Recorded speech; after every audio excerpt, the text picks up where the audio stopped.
यदि श्री राम पराक्रम करके रावण को पराजित करेंगे तो किसके लिए, किस आशा पर?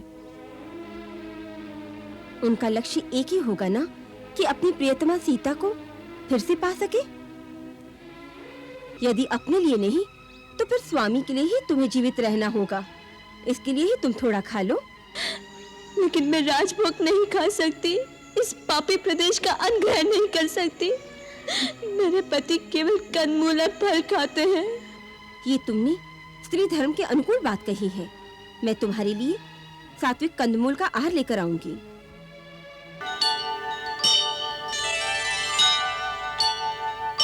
तुम्हारे दिव्य तेज से सारा आश्रम प्रकाशमान हो रहा है। प्रभु अपने सेवक को बढ़ाई दे रहे हैं, यह आपका विशेष अनुग्रह है। अन्यथा इन श्री चरणों तक पहुंचना ही मेरा सौभाग्य है, जिनकी शरण में आने से ही मनुष्य अपनी आत्मा में निहित भगवान का स्पर्श अनुभव करने लगता है। और जानते हो राम, मैं इस समय क्या अनुभव कर रहा हूं? जैसे भक्त और भगवान का मिलन हो रहा हो, जैसे भगवान स्वयं चलकर भक्त के पास आ गए हों। आप तो कवि हैं, और कवि अपनी कल्पना में स्वयं ही अपनी भावनात्मक सृष्टि की रचना कर सकता है। कवि में इतनी शक्ति होती है कि वो भावना के बल से एक पत्थर को सजीव बना दे। फिर एक साधारण मनुष्य की भगवान के रूप में कल्पना कर लेना उसके लिए कौन सा कठिन कार्य है।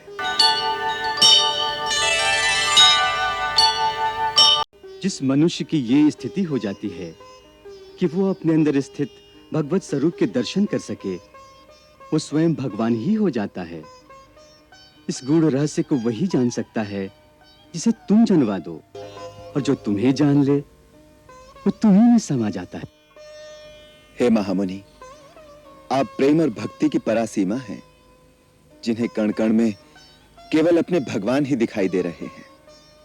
इसीलिए आप मुझ जैसे एक साधारण मानव को भी भगवान की संज्ञा दे रहे हैं। तुम इस लोक से परे कोई दैवी शक्ति, कोई अवतारी पुरुष हो, जो इस धरती पर धर्मात्माओं की रक्षा के लिए और अधर्म के नाश के लिए अवतरित हुआ है।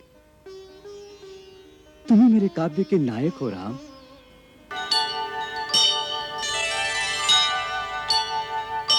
प्रभु,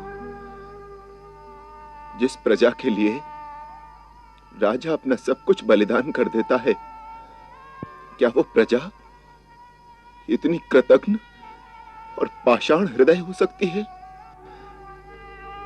क्या राजा का ही प्रजा के लिए उत्तरदायित्व है?